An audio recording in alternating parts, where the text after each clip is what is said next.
The winter of 1884 had dragged on for so long that Beatrice Morrison forgot what warmth felt like against her skin.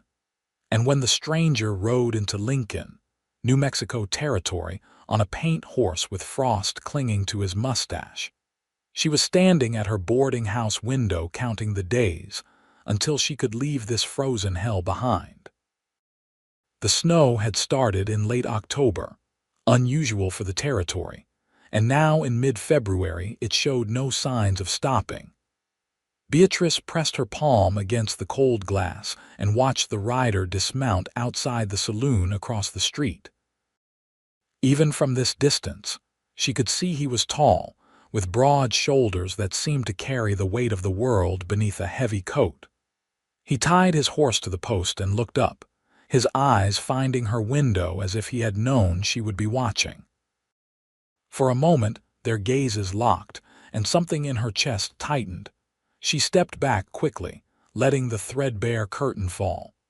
There was no point in getting curious about strangers.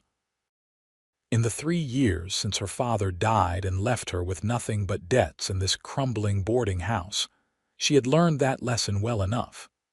Men came and went in Lincoln, some running from the law, others chasing dreams of silver or cattle. None of them stayed, and none of them looked back. The wind howled outside, rattling the windows in their frames.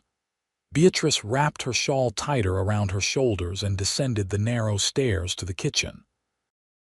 The fire in the stove had burned low, and she fed it carefully, rationing the wood that cost more with each passing week. 2 of her 4 rooms were occupied, barely enough to keep the bank from taking the property, but not enough to save for passage out of this God-forsaken territory. She had dreamed of spring, of green places where the sun actually warmed instead of just glared off endless white. California, maybe, or Texas. Anywhere but here, trapped in this cycle of frozen mornings and colder nights. The bell above the front door jangled. Beatrice wiped her hands on her apron and walked into the narrow entryway. The stranger from across the street stood in the doorway, snow dusting his dark hair and the shoulders of his coat. Up close, he was younger than she had first thought, perhaps 26 or 27, with gray eyes that seemed to see right through her practiced smile. "Help you?" she asked, keeping her voice level and professional. "Looking for a room," he said. His voice was deep, with a slight drawl that suggested time spent in Texas or maybe Oklahoma territory. "Week or 2 if you have it available. $3 a week, meals included." She quoted the rate automatically, payment in advance. He reached into his coat and pulled out a leather pouch, counting out coins onto the small table by the door. His hands were weathered but steady, the hands of someone who worked hard and did not complain about it. "Make it 2 weeks," he said. Beatrice scooped up the coins, testing their weight. Real silver, not the script some tried to pass off. Room at the top of the stairs, second door on the right. Breakfast at 7, supper at 6. You miss it, you go hungry. Fair enough. He picked up his saddlebags. "Name is Lucas Wright. Beatrice Morrison. Most folks call me B." She did not offer her hand, and he did not seem to expect it. "You passing through or staying? Depends on the work."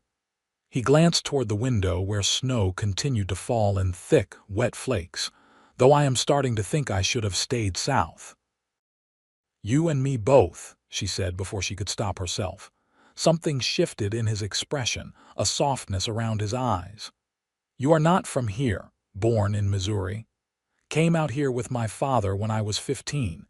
He thought he would strike it rich." She laughed, but there was no humor in it. "He did not. Sorry for your loss."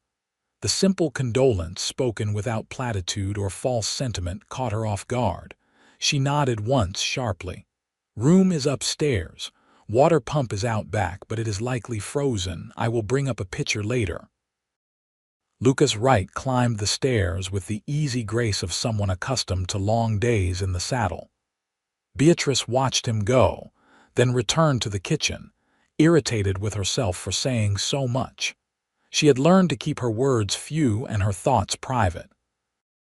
This town had enough gossips without her adding fuel to their fires. That evening, she served supper in the small dining room that doubled as her father's old office. Her two regular boarders, Mr. Horace and young Timothy Chen, ate in their usual silence while Lucas Wright sat at the far end of the table, his presence somehow filling the room despite his quietness. She had made stew from the last of the winter vegetables and some questionable beef, stretched with barley and potatoes. "This is excellent, Miss Morrison," Lucas said after his first bite. Mr. Horace grunted agreement through his gray beard. Timothy, a Chinese laborer who had stayed on after the railroad work dried up, nodded enthusiastically. "It is food," Beatrice said flatly. "Nothing more." But Lucas smiled, and it transformed his entire face. Sometimes food is exactly what a person needs. After the meal, the men retreated to their rooms or the saloon, as was their habit. Beatrice cleaned the dishes in her small kitchen, her hands red and chapped from the cold water. Through the window, she could see the snow had finally stopped, leaving the world buried under another 6 inches of white. She was drying the last plate when Lucas appeared in the doorway. "Let me help. You paid for room and board, not to be my kitchen help." "I know. But my mother would tan my hide if she knew I let a woman clean up alone." He took the dish towel from her hands before she could protest. "Besides, I have nowhere else to be." They worked in silence for a few minutes, falling into an easy rhythm. Beatrice washed, Lucas dried. It was such a simple thing, but she could not remember the last time anyone had helped her with anything. "What brings you to Lincoln in the middle of winter?" she asked finally. "Work. I heard there were ranches hiring on for spring drives." He stacked a plate carefully. "Figured I would get here early, get the lay of the land. Most of the big ranches are struggling. Cattle prices dropped last year and this winter has been brutal on the herds." She scrubbed at a stubborn spot on the pot. "You might have better luck further south." "Maybe, but I am here now." He glanced at her. "What about you? You said you were from Missouri. You planning to stay in Lincoln?" The question opened something in her chest, a longing so fierce it almost hurt. "No. Soon as I can sell this place or at least break even with the bank, I am heading to California. Somewhere green. Somewhere that remembers what spring looks like. California is a long way, not far enough." The words came out more bitter than she intended. She set the pot down harder than necessary. "Sorry, it has been a long winter. I understand." And the strange thing was, he sounded like he did. Sometimes a place can wear on you, no matter how hard you try to make it home. She looked at him then, really looked at him. In the lamplight, his face showed signs of weariness, of long roads traveled and hard choices made. But there was kindness there too, and something else she could not quite name. "Where is home for you?" she asked. "Was Texas. Lost my family's ranch 2 years back. Drought first, then my father got sick and passed. By the time we paid the doctor and the funeral, there was nothing left but dust and debt." He folded the towel neatly. "Been drifting since then. Figured I would know home when I found it again." "And have you found it?" He met her eyes and something passed between them, quick and electric as lightning. "Still looking." The moment stretched, fragile as ice. Then the wind gusted outside, rattling the window, and Beatrice turned back to the sink. "Well, you won't find it here. Lincoln is not a place for putting down roots. It is a place for surviving until you can leave." "Maybe," Lucas said softly. "Or maybe it is just waiting for the right season." Over the next few days, Lucas Wright became a fixture in the boarding house. He took his meals quietly, helped with small repairs without being asked, and never seemed to mind the cold or the snow or the gray monotony of winter. Beatrice found herself watching for him, listening for his footsteps on the stairs, saving the best portions of supper for his plate. It was foolish, she told herself. He was just another drifter, and she was a woman with plans to leave. There was no point in letting herself notice the way his eyes crinkled when he smiled, or how he always held the door for her, or the fact that he had fixed the squeaky hinge on the back door without mentioning it. On the fourth day, he came downstairs at dawn to find her struggling with the frozen water pump. She had been at it for 20 minutes, her hands numb and her temper frayed, when he appeared beside her with a kettle of boiling water. "Here," he said. "This should help." He poured the water over the pump mechanism, working it gently until the ice broke free and water began to flow. Beatrice filled her buckets in silence, too proud to thank him and too grateful not to. "You are up early," he said. "Bread does not bake itself." She hefted the buckets. "What is your excuse?" "Could not sleep. Too used to sleeping under stars, I guess." He took the buckets from her despite her protest. "These are heavy." "I have been carrying them for 3 years. Does not mean you have to carry them today." They walked back to the kitchen together, their breath making clouds in the pre-dawn air. The sky was starting to lighten in the east, pale gray turning to pink. For a moment, just a moment, it almost looked warm. "Lucas," she said as they reached the door. "Thank you." He set the buckets down. "For what?" "For the pump, for helping. For not treating me like I am invisible." His expression softened. "Beatrice, you are many things, but invisible is not one of them." Heat rose in her cheeks that had nothing to do with the cold. She busied herself with opening the door, not trusting herself to respond. That afternoon, she was mending sheets in the dining room when she heard raised voices from the street. Through the window, she saw a group of men clustered outside the bank. Lucas was among them, and her stomach tightened with concern. She grabbed her shawl and hurried outside. The cold hit her like a wall, but she pushed through the small crowd until she could hear what was being said. "The bank is calling in loans," a rancher named Douglas was saying, his face red with anger. "They want payment in full by month's end or they take the property." "They cannot do that," someone protested. "Not in the middle of winter. They can and they are." Douglas spat in the snow. "My ranch, the Morrison place, half a dozen others. They are squeezing us dry." Beatrice's world tilted. The Morrison place. Her boarding house. She had been making payments, small but regular. They could not call in the full loan, not now, not when she was so close to having enough to leave. She pushed forward. "Mr. Douglas, what exactly did they say?" The rancher looked at her with something like pity. "Your note comes due March 1st, Miss Morrison. They want the full $500 or they take the property." $500. She had maybe 70 saved if she was lucky. There was no way, no possible way she could raise that much in 2 weeks. "That is not legal," she said, but her voice sounded hollow even to her own ears. "Legal enough when the banker owns the judge." Douglas shook his head. "I am sorry, miss. We are all in the same boat." The crowd began to disperse, men muttering about lawyers and fairness and the way the world kicked you when you were down. Beatrice stood frozen in the street, snow beginning to fall again, her dreams of California dissolving like smoke. A hand touched her elbow. Lucas, his face grave with concern. "Come inside. You are freezing." She let him guide her back to the boarding house, her mind racing through impossible calculations. $500. She could work 20 years and not save that much, not with the way things were.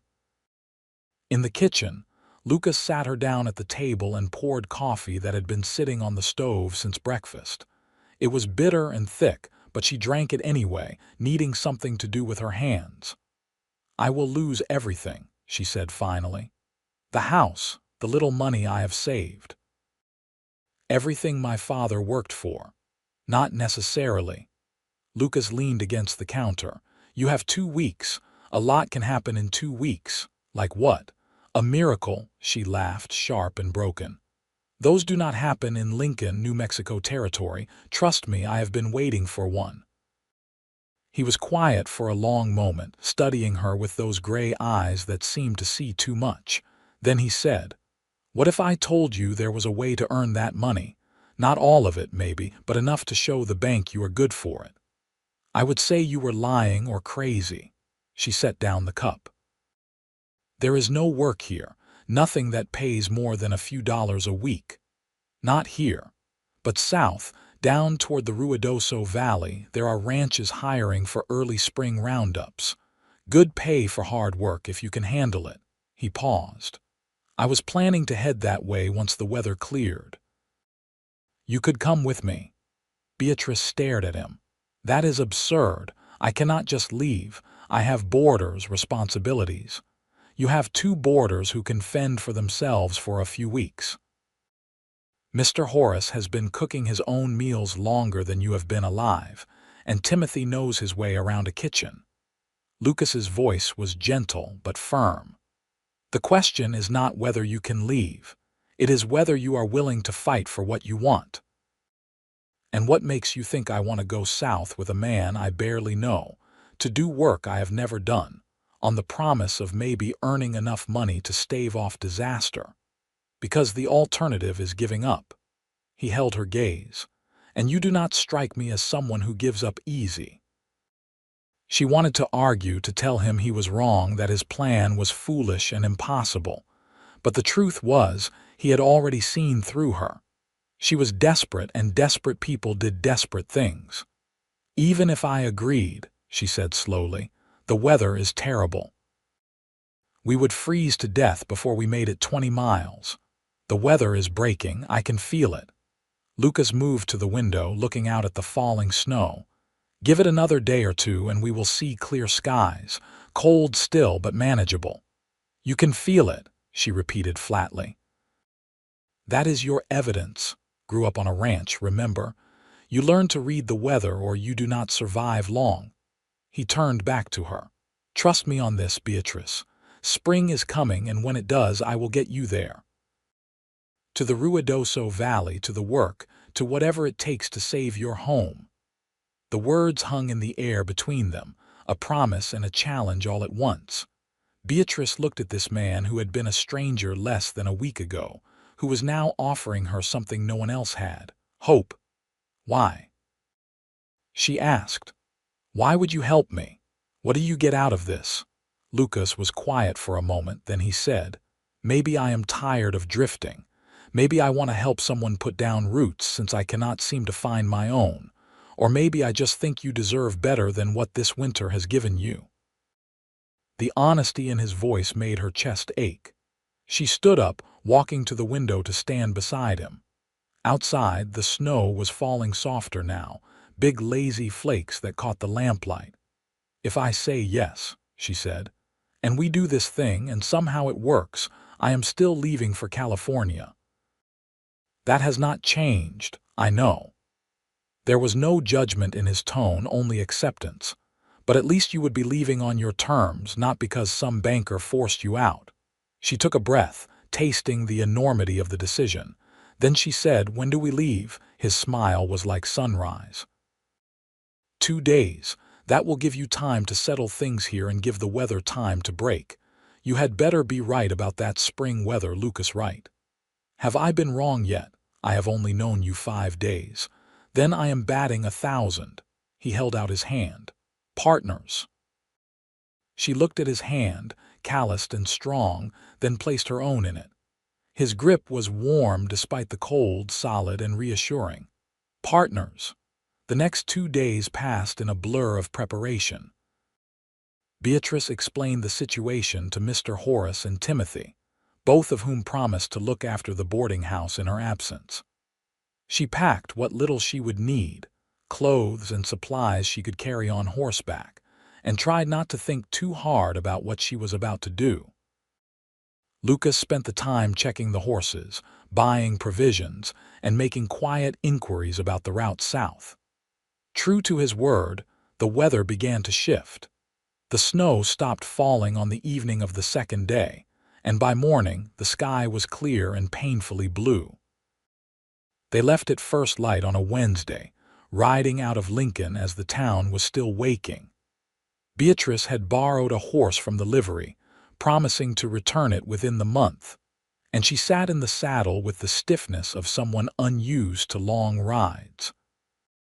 Lucas led the way on his paint horse, moving with the ease of someone who had spent half his life traveling. The cold was fierce, the kind that made your lungs ache with each breath, but Lucas had been right about one thing. The sky was clear, and the sun, though weak, gave promise of better days ahead. They rode in silence for the first hour, following the main trail south out of the territory. The landscape was stark and beautiful, all white hills and dark scrub breaking through the snow. Gradually, as they descended from the high country, the snow grew thinner, patches of brown earth showing through. "See," Lucas called back to her. "Spring."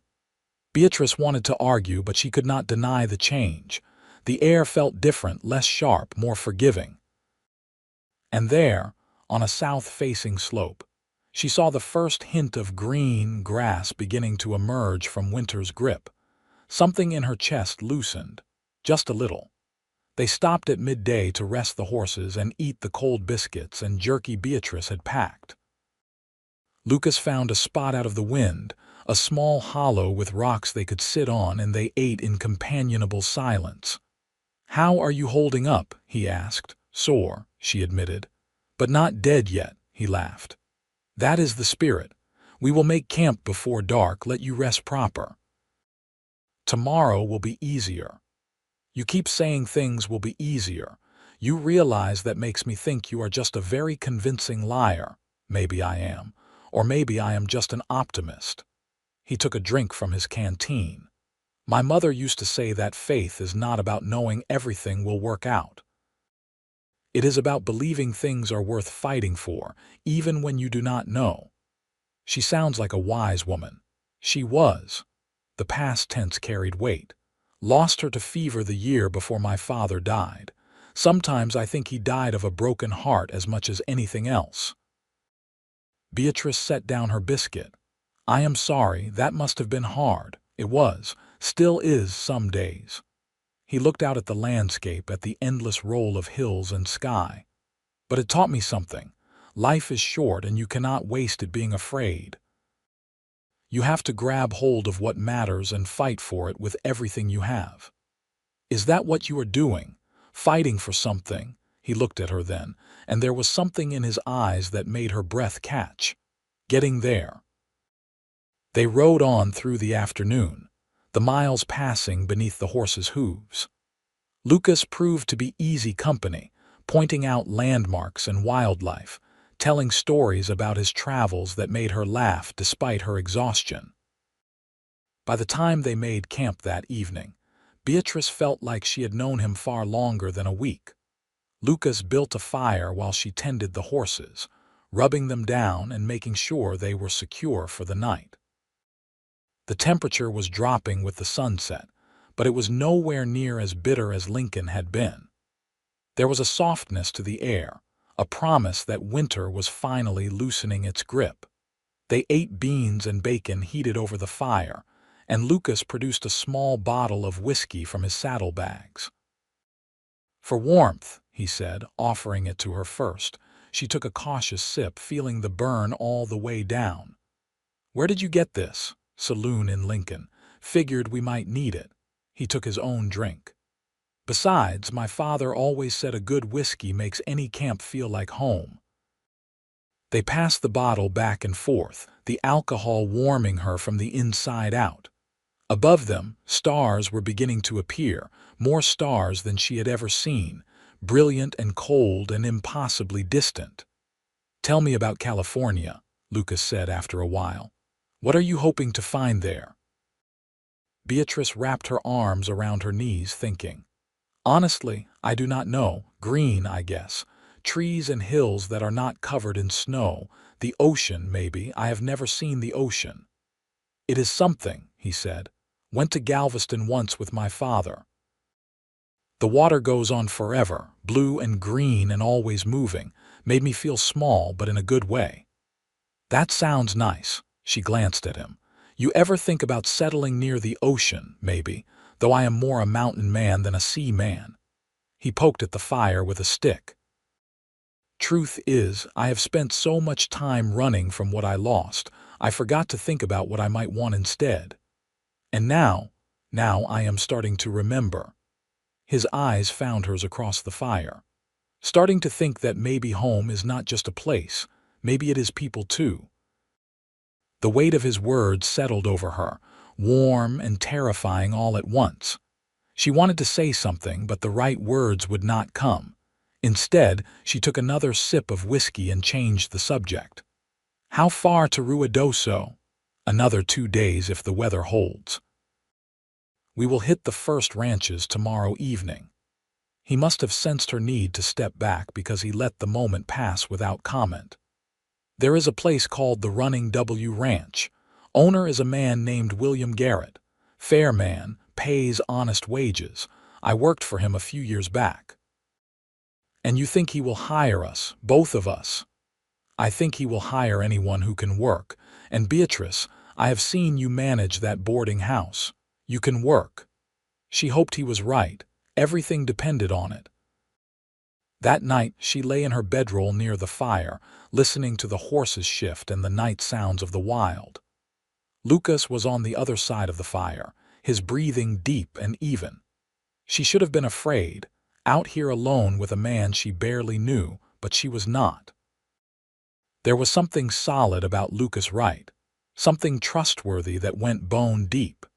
She fell asleep thinking about spring, about the promise of green hills and warmer days, and when she dreamed, it was not of California but of gray eyes that saw her truly. The next day dawned clear and surprisingly mild. The snow was gone except in the deepest shadows, and as they rode south, Beatrice began to see signs of life returning to the land. Birds called from scrub bushes, and once they spotted a small herd of antelope in the distance. See, Lucas said, grinning, told you spring was coming. It is still cold, but not freezing. There is a difference. He pointed ahead where the trail dipped into a small valley. We will stop at that creek for lunch, let the horses drink. The creek was running clear and cold, swollen with snowmelt from higher elevations. They let the horses drink their fill while they ate more of the simple provisions. Beatrice knelt by the water and splashed her face, gasping at the cold but feeling more awake than she had in months. Thank you, she said when she stood up, water dripping from her chin. Lucas looked up from checking his horse's hooves. For what? For this. For getting me out of Lincoln, even if it is just for a little while. For reminding me that there is more to the world than gray sky and cold. She wiped her face with her sleeve. For keeping your promise. We are not there yet, he said, but he was smiling. But you are welcome. And Beatrice, thank you for trusting me. They reached the Running W Ranch just as the sun was setting, painting the western sky in shades of orange and pink. The ranch was bigger than Beatrice had expected, with a substantial main house, several outbuildings and corrals that held dozens of cattle.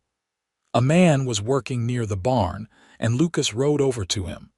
Looking for Mr. Garrett, he called. The man straightened, squinting at them in the fading light. Who is asking? Lucas Wright. I worked here spring of '82. Recognition dawned on the man's face. Right, well, I will be. Boss is in the house. Go on up, he will want to see you.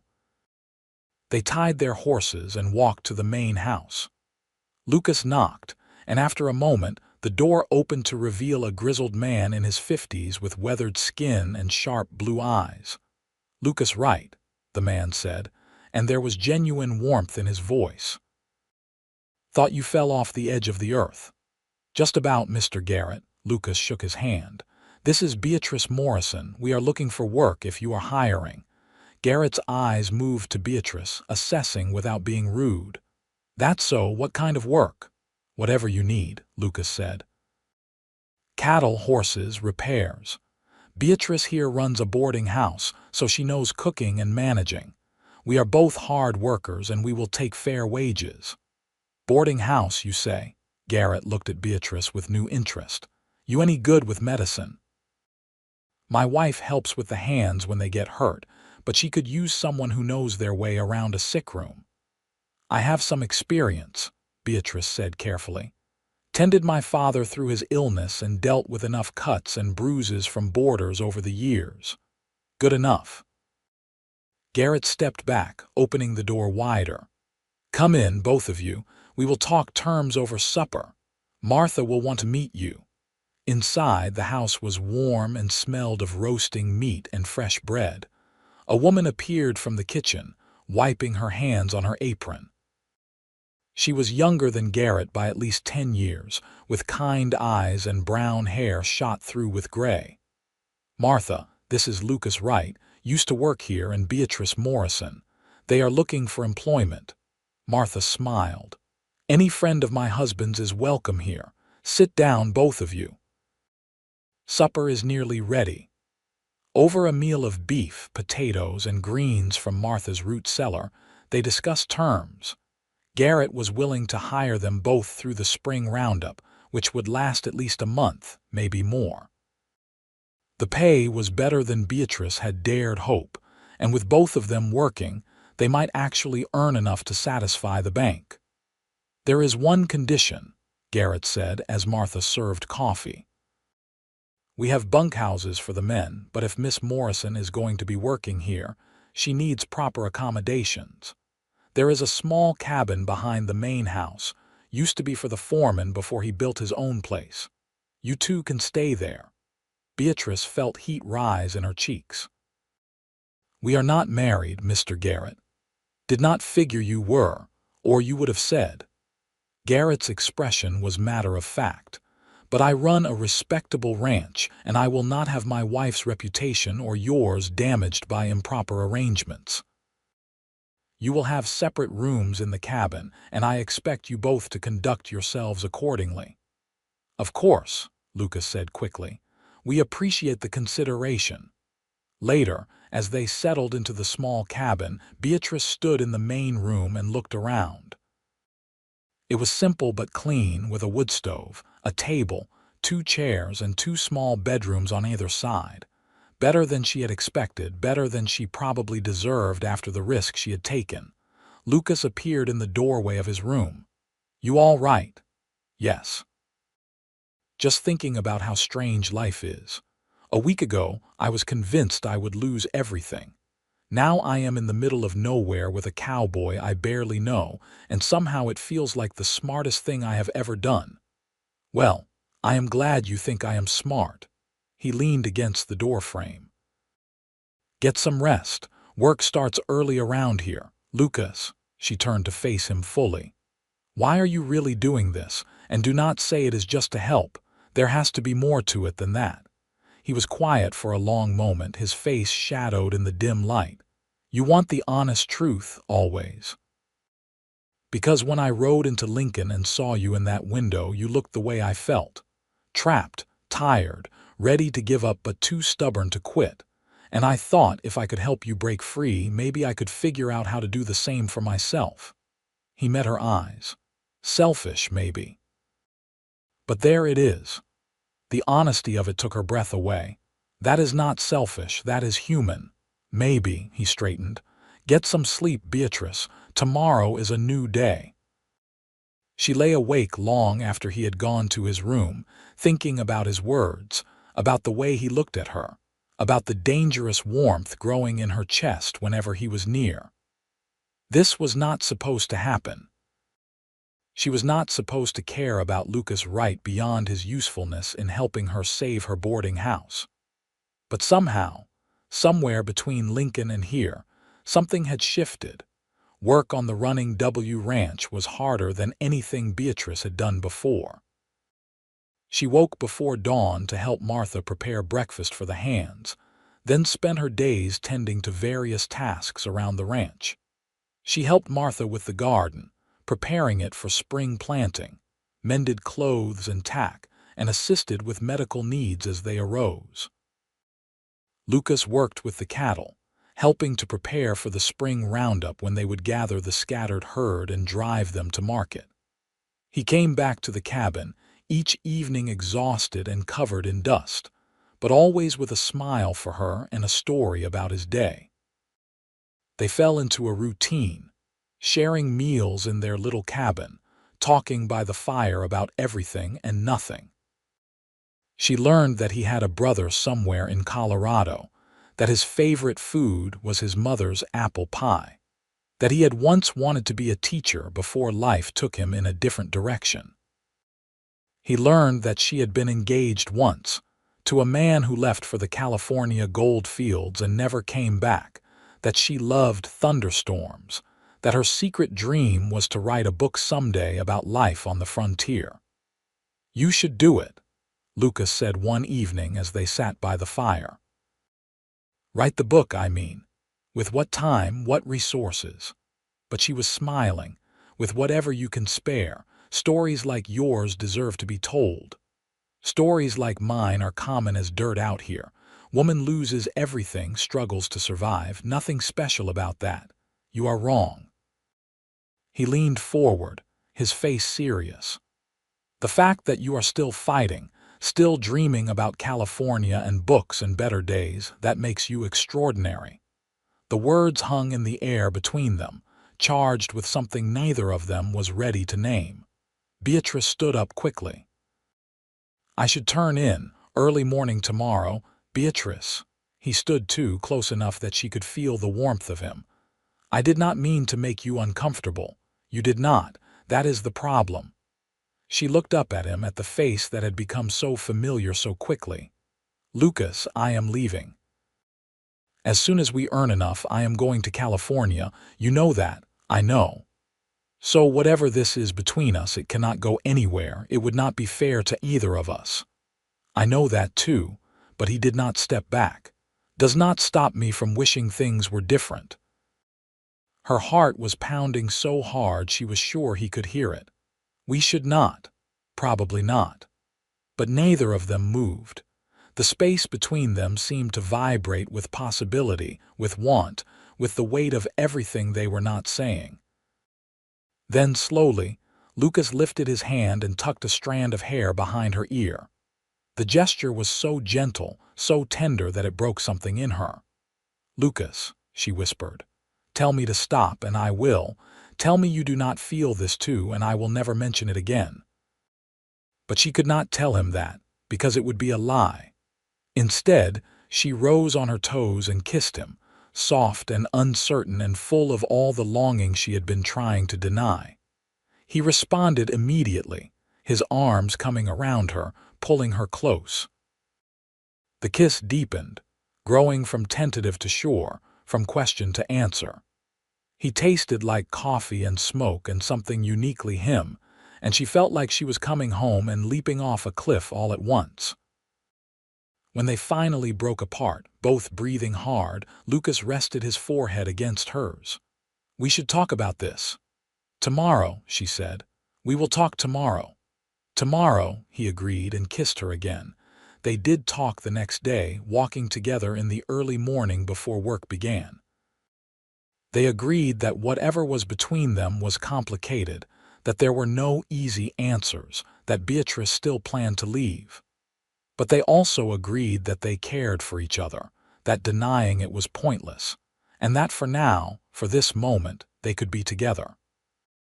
The weeks that followed were the happiest Beatrice could remember. She worked hard during the day, harder than she ever had, and fell into bed each night exhausted but satisfied. She spent her evenings with Lucas, talking and laughing and learning what it felt like to be truly seen by another person. The spring roundup began in mid-March, and Beatrice helped Martha cook for the extra hands Garrett had hired. It was demanding work, feeding 20 hungry men 3 times a day, but she threw herself into it. Every dollar earned was a dollar closer to saving her boarding house, a dollar closer to choices instead of desperation. Lucas was gone for days at a time during the roundup, riding out with the other hands to gather cattle from the winter range. When he returned, he sought her out first, his eyes finding hers across the yard, his smile for her alone. One evening, about 5 weeks into their time at the ranch, Beatrice was in the cabin preparing a simple supper when Lucas came through the door. He looked tired but triumphant. "Got something for you," he said, pulling an envelope from his coat. She wiped her hands on her apron. "What is it?" "Our wages, plus a bonus from Garrett. The roundup went better than expected." He handed her the envelope. "Count it." Her hands shook as she opened it and counted the bills. $350 more than she had dared hope. Combined with what she had saved back in Lincoln, it would be enough. Enough to keep the bank at bay, enough to buy time, enough to breathe. "Lucas," she breathed, "this is incredible. We did it." His smile was wide and genuine. "We actually did it." She laughed, a sound of pure relief and joy, and threw her arms around him. He caught her easily, spinning her around the small room. When he set her down, they were both grinning like fools. "I cannot believe it worked," she said. "I told you I would get you there. Get you to spring to the work, to whatever you needed." He cupped her face in his hands. "I keep my promises, Beatrice Morrison." "You do." She looked at him, at this man who had changed everything. "What happens now?" The joy in his face dimmed slightly. "Now you go back to Lincoln. Pay off enough of the loan to satisfy the bank. Save your boarding house. And then you sell it like you planned, and you go to California." The words sat heavy between them. Beatrice stepped back, suddenly cold despite the warmth of the cabin. "Lucas, it is all right." But his voice said it was not all right at all. "I knew what I was signing up for. You were honest from the start." I was honest." She turned away, unable to face him. "But that was before." "Before what?" "Before I fell in love with you." The words came out in a rush, terrifying and true. "Before I realized that California is just a place, but you are real and here, and you see me in a way no one else ever has." Silence. Then his hands were on her shoulders, turning her to face him. "Say that again." "I love you," she whispered. "I do not know when it happened or how, but I love you, Lucas Wright.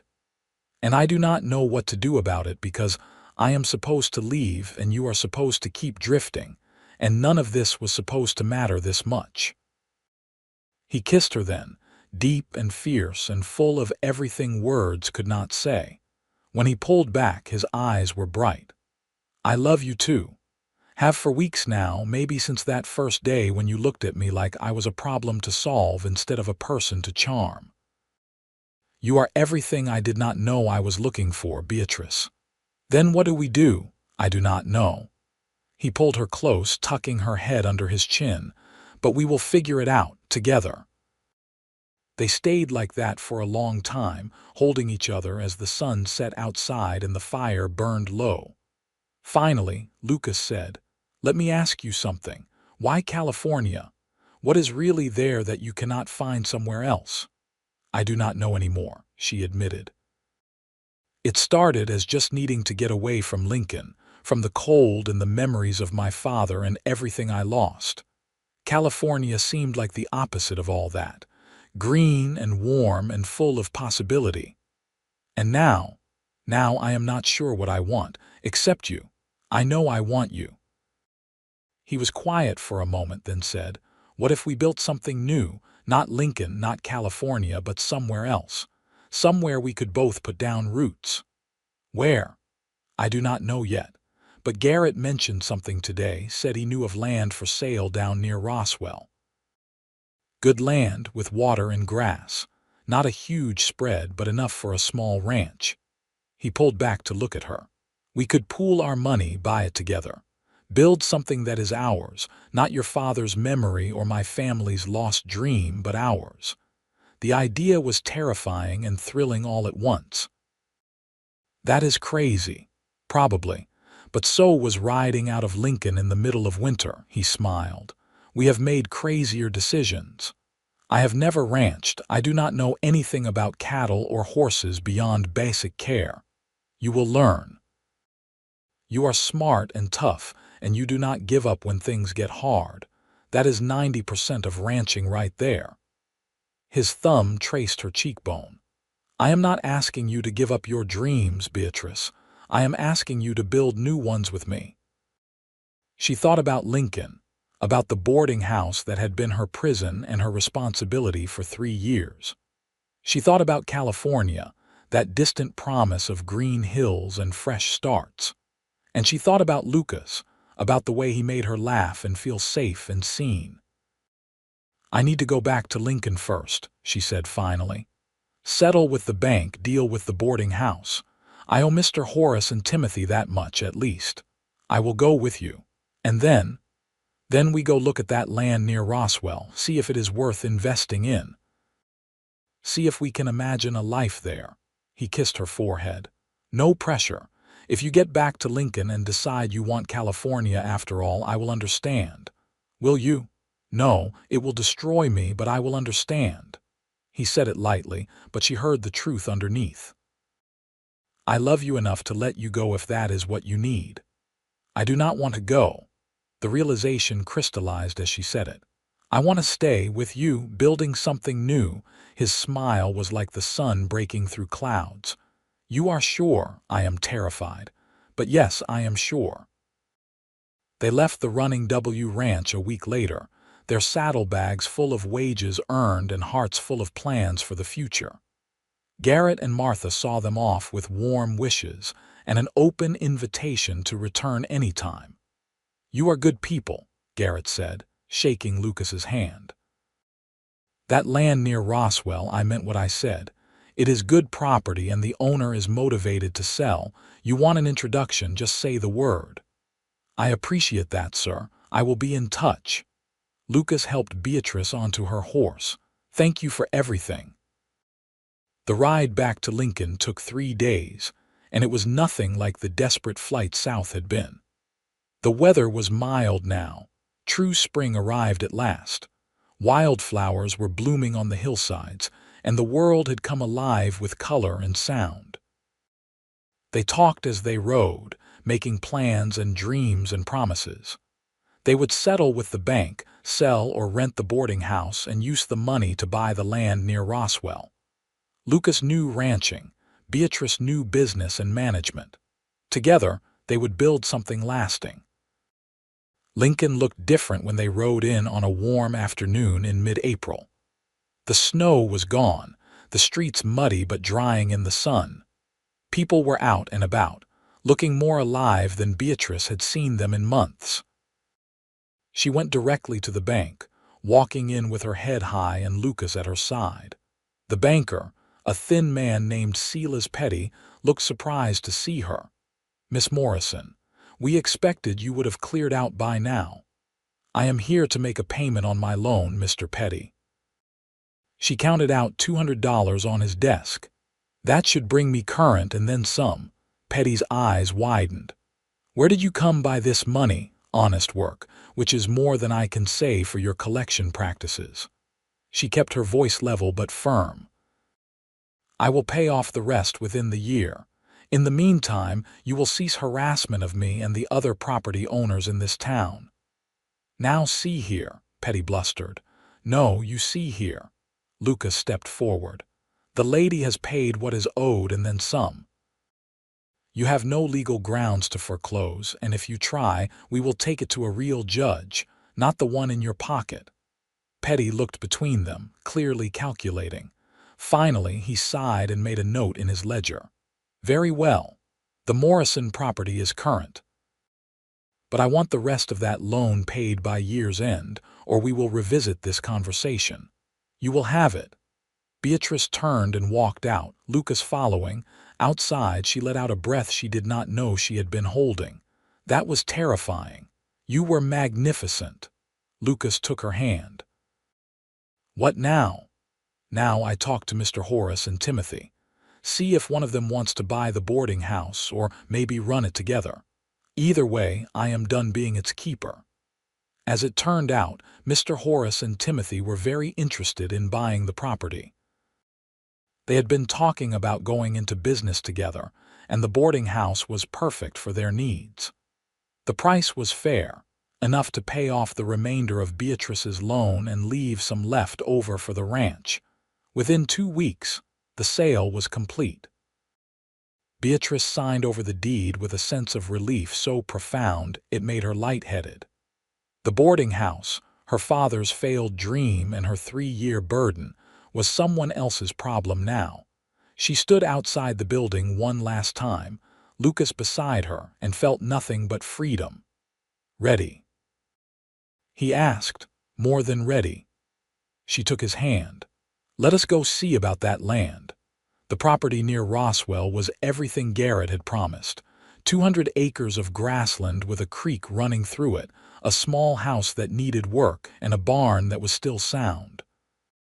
The owner, an older man looking to move closer to family, was willing to sell for a price they could just barely afford. They bought it with handshakes and signed papers, and suddenly, impossibly, they owned land. A place to build a future. The first few months were brutally hard. They worked from dawn to dusk, repairing the house, building fences, buying a small herd of cattle with money borrowed from Garrett. Beatrice learned to ride properly, to rope and brand, to read the weather and the health of livestock. Lucas proved to be a patient teacher, and gradually she stopped feeling like a fraud and started feeling like a rancher. They were married in Roswell that summer, a simple ceremony with Garrett and Martha as witnesses. Beatrice wore a dress Martha had made for her, pale blue like the summer sky, and Lucas wore his best clothes with his hat in his hands. When the preacher asked if she took this man, Beatrice looked at Lucas and said, "I do," with absolute certainty. That night, in the house they had rebuilt together, Lucas carried her over the threshold and set her down gently. "Hello, Mrs. Wright," he said, his voice warm with joy. "Hello, Mr. Wright." She reached up to kiss him. "Are you happy?" Happy does not begin to cover it. He held her close. "You gave up California for this, for me. I will spend the rest of my life making sure you never regret it." "I already do not regret it. How could I? I have everything I never knew I wanted." She looked around the simple room at the life they had built from nothing. "This is better than any dream I had about California. Even without the ocean, though maybe we can visit someday. Deal?" He kissed her again, deeper this time. "I love you, Beatrice Wright. I love you too." The ranch, which they named the Double L for Lucas and Beatrice's initials, grew slowly but steadily. They added to their herd, improved their grazing land, and built a reputation for quality cattle and fair dealing. Life was hard, but it was good, full of honest work and shared purpose. Their first child, a son they named James, was born the following spring.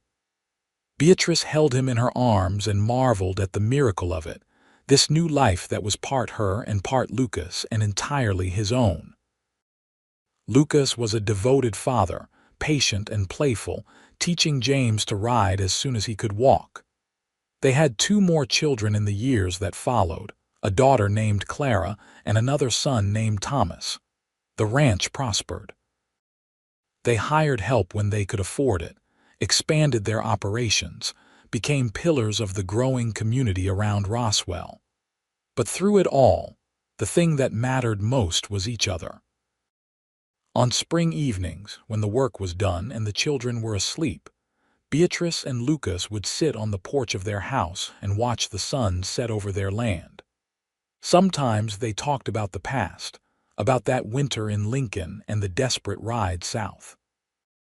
More often, they talked about the future, about their children's dreams and the ranch's next season. "You ever regret it?" Lucas asked one such evening, about 5 years after they had bought the land. "Not going to California."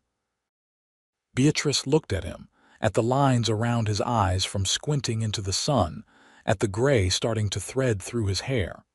She thought about the life they had built, about their children sleeping safely inside, about the land they had tamed and the home they had made. "Never," she said. "Not even once." "Good." He took her hand, his calloused fingers lacing with hers. "Because that day I rode into Lincoln, I was lost. And then I saw you in that window, looking like winter had settled into your bones, and I thought, there is someone who understands, someone worth knowing. And now I know I was right. You are worth knowing, worth loving, worth building a life with." He lifted her hand to his lips. "You saved me as much as I saved you." "We saved each other," she corrected gently. The sun dipped below the horizon, painting the sky in shades of orange and pink and purple. Somewhere in the distance, cattle lowed. Closer, a horse nickered in the barn. The sounds of their life, their ranch, their home. Beatrice thought about the girl she had been, standing at that window in Lincoln, counting the days until she could escape.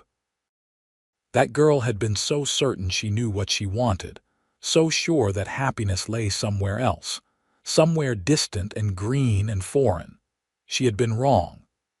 Happiness had ridden into town on a paint horse, worn a weathered coat and a kind smile, and promised to get her to spring. He had kept that promise and given her so much more.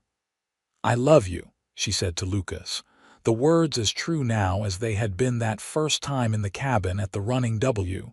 "I love you too."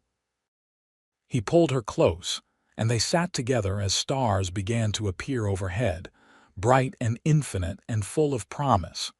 The children grew. James became a skilled horseman, quiet like his father but with his mother's head for business. Clara was wild and joyful, always bringing home injured animals to heal.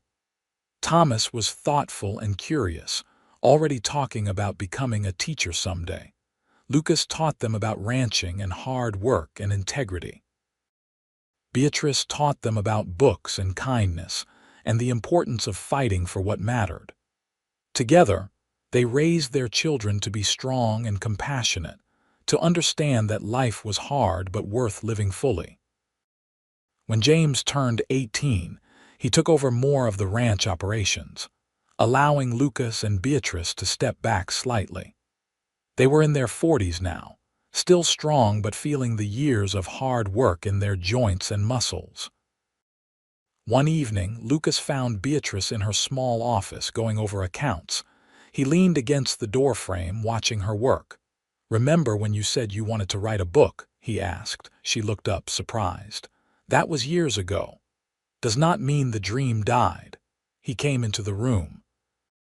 "James can handle the ranch. Clara and Thomas are practically grown. You have time now if you want it." "You really think I could, Beatrice? You have done everything you set your mind to. Built a business, saved a boarding house, learned to ranch, raised 3 incredible children." "Writing a book seems downright easy in comparison," she laughed. "When you put it that way, so do it. Write about Lincoln, about the winter that would not end, about a desperate ride south and finding spring." His eyes were warm. "Write about us. Would you want me to? I would be honored." So she did. On slow winter days and quiet evenings, Beatrice began to write. The words came easier than she expected, flowing from her pen like water after rain. She wrote about cold and desperation, about a stranger with kind eyes and a promise to get her to spring.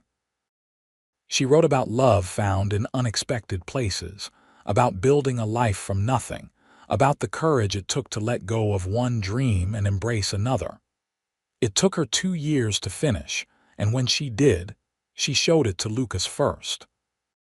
He read it in one sitting, and when he finished, there were tears on his cheeks. "It is perfect," he said. "You captured everything." She published it through a small press in Albuquerque, and while it never became famous, it found its audience. Letters came from women across the territory and beyond, thanking her for telling a story they recognized, for showing that strength came in many forms and happy endings were possible even when things looked darkest. The years passed. James married a rancher's daughter from a neighboring spread, and they had children of their own. Clara became a veterinarian, one of the first women in the territory to do so. Thomas went to college and became a teacher, just as he had dreamed. Lucas and Beatrice grew old together on their ranch, their love deepening with each passing year. They had weathered droughts and harsh winters, market crashes and personal losses, but through it all, they had each other. On a spring morning in 1914, 30 years after that desperate ride south, Beatrice woke to find Lucas already up. She found him on the porch, watching the sunrise over their land. "You are up early," she said, joining him. "Could not sleep, thinking about the past." He put his arm around her. "About how strange and wonderful life is." "Strange and wonderful is one way to put it," she leaned into him. "Any regrets?" "Not a single one." He kissed the top of her head. "You know, well, maybe one," he pulled back, concerned. "What? That we cannot do it all over again." She smiled up at him. "Every moment, every choice, every year has been a gift, Lucas Wright. If I could go back to that window in Lincoln and do it all again, I would not change a thing. Not even the cold, not even the cold, because it brought me you." She took his hand. "You pointed to spring and said you would get me there. And you did. You got me to spring and summer and fall and winter and back to spring again, year after year. You gave me a life worth living. We gave each other that," he said, his voice rough with emotion. They stood together as the sun climbed higher, warming the land they had built together. Cattle grazed in the fields, grandchildren played in the yard, and the house behind them echoed with the sounds of family gathering for Sunday breakfast. It was not California. It was not the ocean or endless green hills or any of the things Beatrice had once thought she needed. It was better. It was real and earned and entirely theirs. That afternoon, surrounded by 3 generations of family, Lucas stood to make a toast. He raised his glass and looked at Beatrice, his eyes still as gray and kind as they had been 30 years ago. "To my wife," he said, "who taught me that home is not just a place you find, but something you build with the person you love. To Beatrice, who took a chance on a drifter with big promises and turned them into something real." "To Lucas," Beatrice responded, raising her own glass, "who saw a woman trapped in winter and promised her spring, and kept that promise every day since." Their children and grandchildren raised their glasses, and the room filled with love and laughter and the warmth of family. Later, when the guests had gone and the house was quiet, Lucas and Beatrice walked out to the creek that ran through their property. The water was high with spring runoff, clear and cold and full of life. Wildflowers bloomed along the banks, and cottonwoods were just starting to bud with new green. "Every spring I think about that day we left Lincoln," Beatrice said. "How afraid I was, how uncertain. And how you just calmly pointed south and told me to trust you. You were brave to trust me. I was just some cowboy with a crazy plan. You were my cowboy with a crazy plan." She took his hand. "The best decision I ever made was climbing on that horse and riding south with you." "Second best," Lucas corrected. "The best was saying yes when I proposed." "All right, second best," she laughed. "But they were both good decisions." They stood by the creek as evening fell, watching the play of light on water, listening to the sounds of their land settling into night. 30 years of marriage, of partnership, of love that had grown deeper and stronger with each passing season. "Thank you," Beatrice said softly. "For what? For everything. For the ranch, for our children, for every spring you have gotten me to." She looked up at him. "For loving me." Lucas cupped her face in his weathered hands. "Loving you has been the easiest thing I have ever done. Everything else, all the success and the family and the home, that is just icing. You are the cake, Beatrice Wright." She laughed through sudden tears. "That is the worst metaphor you have ever made. Maybe, but it is true. He kissed her soft and sweet and full of 3 decades of devotion. "I love you, today, tomorrow, and every spring after." "I love you too," she whispered against his lips. They walked back to the house together, hand in hand, as stars began to appear overhead. Behind them, the creek burbled on, endless and constant as their love. Ahead, the house glowed with warm light, a beacon of home and safety and everything they had built together. Beatrice had been tired of the endless snow that winter in Lincoln. She had been desperate and hopeless and ready to run to California, to anywhere that promised warmth and green and new beginnings. But Lucas had pointed to spring and promised to get her there, and he had done so much more than that. He had gotten her to spring and summer and a lifetime of seasons. He had given her a home and a family and a love that sustained through every hardship. He had seen her when she was invisible, believed in her when she doubted herself, and stood beside her through 30 years of building a life together. She had thought she wanted California. Turned out, she had just wanted to be seen, to be valued, to be loved. And she had found all of that in a cowboy on a paint horse who made impossible promises and kept every single one. As they climbed the steps to their porch, Lucas paused. Happy, Beatrice looked at him, at their house, at their land spread out under the stars. She thought about the journey that had brought them here, about every choice and chance and moment of courage that had led to this life. "Happy does not begin to cover it," she said, echoing the words he had spoken on their wedding night. "I am home. Finally, completely, absolutely home." "Good," he said, and smiled the smile she had fallen in love with 30 years ago. "Because I am not done getting you to spring yet. I figure I have got at least 30 more years of springs in me. Then I guess I will stick around for those." She opened the door. "Come on, cowboy. Let's go inside." They walked into their house together, into the warmth and light and love they had built from nothing but faith and determination, and a promise made on a cold winter day. Behind them, the door closed softly, shutting out the night and holding in all the precious things that made a life worth living. Outside, spring continued its work, thawing the last of winter's grip, coaxing new growth from old ground, proving once again that no winter lasts forever and no spring fails to come for those brave enough to believe in it. And in the small house on the Double L Ranch near Roswell, New Mexico Territory, Beatrice and Lucas Wright settled in for another evening together, another spring, another chapter in a love story that had started with desperation and grown into something extraordinary. The snow was gone. Spring had arrived, and they had made it together, just as he had promised they would.